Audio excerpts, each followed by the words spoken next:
네, 시장에 숨겨진 진주 같은 종목들을 발굴해서 전해드리는 시간입니다. 바로 작전 리포트인데요. 오늘도 MTNW 허반석 어드바이저와 함께하겠습니다. 전문가님, 안녕하세요. 안녕하세요. 네, 오늘은 어떤 종목 가져오셨는지 보도록 하겠습니다. 제목이 자율주행, 달리는 컴퓨터 소프트웨어 강자. 일단 볼게요. 첫 번째, 모빌리티 산업 디지털화의 중추. 두 번째, 현대그룹 내 정보화 시스템, 차량용 소프트웨어 핵심 계열사고요. 마지막으로 자율주행 시대의 서막, 성장 동력이 뚜렷한 회사다. 힌트 주세요. 현대그룹사 내에 네. 시스템 인테그레이션, 정보화 시스템을 담당하고 있고요. 네. 차량용 소프트웨어를 개발하는 유일한 국내 기업 중에 하나입니다. 사진을 보시면 네. 뭔가 내비게이션을 찍는 것 같고 네, 시스템을 작동시키는 그런 모습인데요. 국내 소프트웨어를 개발하고 공급할 수 있는 유일한 기업이고 현대그룹 계열사입니다. 그럼 앞에 현대가 들어갈 것 네, 같고요. 그리고 뭔가 자동화 하면 오토도 들어갈 것 같죠? 현대, 오토, 에버. 정답입니다. 네, 이 종목을 가져오신 이유가 또 궁금하네요. 크게는 이렇게 되어 있습니다. 자동차, 자율주행을 빼놓고는 이제 말할 수 없을 것 같고요. 자동차, 전장, IT 쪽으로 더 많이 이야기가 나오고 있는 상황입니다. 한동안 전기차, 배터리와 관련된 이야기들이 붐을 이루었다면 앞으로는 이 자율주행과 관련된 부분, 로봇과 관련된 것, UAM 이런 이야기들이 다 이 기업의 성장 동력이 될 수 있겠다라는 말씀을 드리고 싶고요. 현대오토웨버는 국내 유일의 자동차, 차량용 소프트웨어 기업이고요. 사실 차량용 소프트웨어 기업이다라고 말씀드리기보다는 오히려 정보화 시스템 구축, IT 기업이다라고 좀 말씀을 드릴 수 있을 것 같습니다. 삼성그룹으로 한다면 삼성 SDI가 있을 것 같고요. 롯데 하면 롯데 정보통신, SK는 SK INC, SK CNC, 그리고 현대라고 하면 지금 현대오토에버가 바로 이 각 그룹사의 정보화, SI 부문을 담당하고 있는 기업이다라고 보시면 좋을 것 같고요. 준비된 화면 보시면 현대오토에버와 그리고 좌측에 현대오트론, 그리고 우측에 현대 MN소프트가 3사가 합병을 한 회사가 현대오토에버다라고 보시면 되는데요. 현대오토에버는 IT, 플랫폼, 클라우드, 보안 관제를 중점적으로 보고 있었고, 그리고 현대오트론은요, 차량 제어 소프트웨어, 자율주행 소프트웨어를 좀 담당하고 있었습니다. 그러면 현대 MN소프트 같은 경우에는 내비게이션, 인포테인먼트, 차량 가운데에서 차량의 지도, 음악, 정보 이런 것들을 다 관제하는 모습인데요.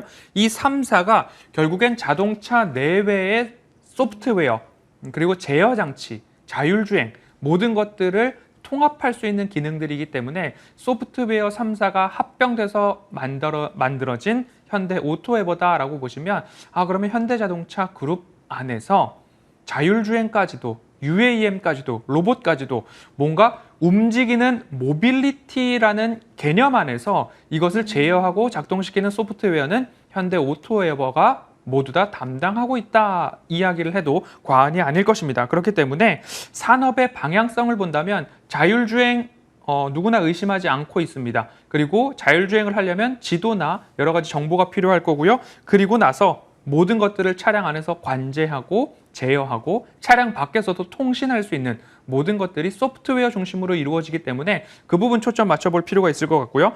이 부분에 대해서 조금 더 자세하게 좀 말씀을 드려보면요. 차량을 제어할 때는 ECU라고 해서 일렉트로닉 컨트롤 유닛 ECU고요. 그 다음에 DCU라고 하면 도메인 컨트롤 유닛이라고 하는데 ECU는 창문을 올리겠습니까? 내리겠습니까? 창문 관련된 유닛. 네. 그리고 가속 페달을 밟으면 밟은 기울기, 파워가 어느 정도냐.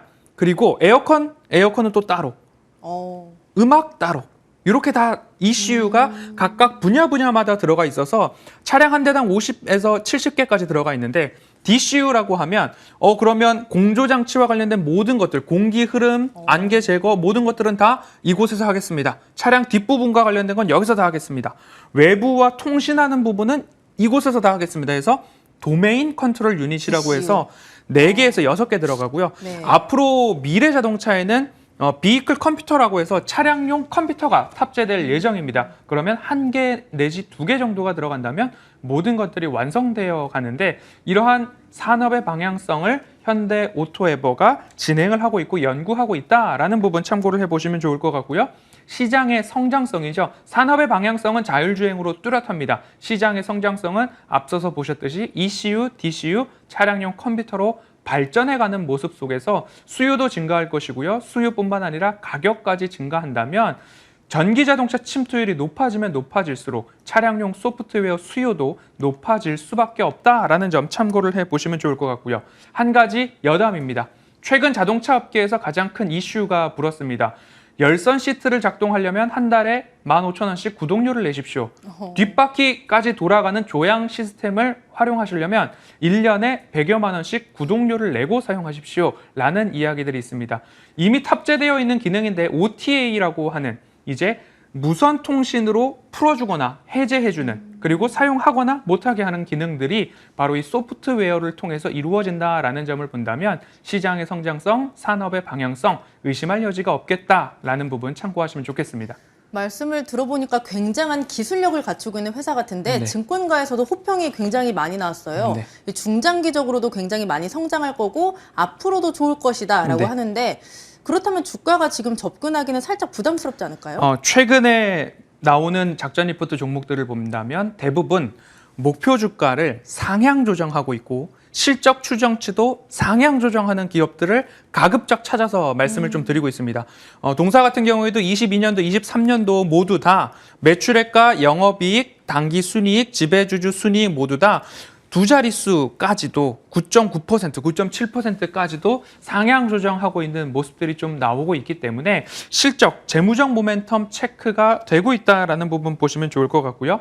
2분기 매출액을 전망치를 보니까요. 매출액은 6,220억 원으로 전년 동기 대비 21%의 성장, 영업이익은 310억 원으로 전년 동기 대비 8.7% 역성장이 나오고 있는데 이는 차량용 반도체 부족과 출구 지연 등 때문에 영향이다라고 보시면 좋겠고요. 당기순이익은 240억 원으로 전년 동기 대비 7.8% 증가가 전망되고 있습니다. 그런데 최근 이러한 뉴스도 좀 들어보셨을 겁니다. 차량 출고 대기 기간이 줄어들고 있습니다. 주문 취소하고 있는 것도 있겠지만 반도체 수급난이 일정 부분 완화되어 가고 있다라는 점, 그리고 현대차와 기아차의 실적 우상향에 따라서 현대 오토에버도 동반 성장할 수 있고 전기차에 대한 비중이 높아지면 높아질수록 현대 오토에버에는 수혜가 된다라는 점 참고해 보시면 좋겠고요. 저평가보다는 희소성에 조금 초점을 맞춰보시면 좋을 것 같습니다. 밸류에이션 측면에서는 PER이 약 40배 구간에서 거래되고 있기 때문에 다소 높다라는 점을 볼 수 있겠으나 국내 유일의 차량용 소프트웨어 제조사다라고 하면 유일이라는 곳에서 희소성 하나 찾아볼 수 있을 것 같고요. 주주 구성을 한번 본다면 현대차가 31.59%, 기아차가 16.24%, 현대모비스가 20.13%를 보유하고 있기 때문에 우리 사주를 제외하고 나서 유통 주식수를 생각해 본다면 약 20%에서 22% 내외밖에 되지 않고 있습니다. 그래서 유통 주식수가 적다라는 희소성까지도 생각을 해본다면 이 기업은 가격적 모멘텀만 잘 따져본다면 접근할 만한 가치가 있겠다라고 말씀드리고 싶습니다. 그렇다면 이 종목의 가격 전략까지 설명해 주시죠. 차트상 저위험 구간을 말씀드리고 있습니다. 상장 이래로 차트를 쫙 주봉으로 열어놓았고요. 그러면 저점 구간들이 이곳에서 만나는 부분들이 한 가지 체크가 될 수 있고요. 최근 수년 동안의 박스권을 한번 볼 수 있을 것 같은데요. 그 박스권 하단에서 맞고 상단에서 맞고 그 반복되는 여정들이 수년간 좀 이어지고 있는 흐름들이 나옵니다. 기아 말씀드렸죠? 동일한 모습입니다. 그렇기 때문에 추세 하단에서도 현재 박스권 하단이고요. 그리고 박스권 상단에서까지 목표 주가를 삼는다 하더라도 충분히 매력적인 구간이다라고 보실 수 있을 것 같습니다. 그렇기 때문에 너무 급하게 내가 접근하겠다라고 보지 마시고 박스권 하단에서 제한적인 접근을 해봐야 되겠다. 그리고 장기적으로 본다라는 욕심보다는 박스권 상단에 도달했을 때는 일부 조금 여기서는 내가 수익 실현도 좀 하고 절반 정도 수익 실현했다가 다시 내려오면 비중을 추가하고 왜 그렇게 말씀을 드리냐면 현대자동차 관련된 그룹 계열사의 지분율이 좀 높습니다. 지분율이 높다라는 것은 매도 가능성도 있기 때문에 그 부분만 참고하셔서 대응하시면 좋을 것 같습니다. 네, 오늘의 저평가된 종목은 현대 오토에버였습니다. 참고해서 대응해 보시길 바랄게요. 오늘도 MTNW 허만석 어드바이저와 함께했습니다. 고맙습니다.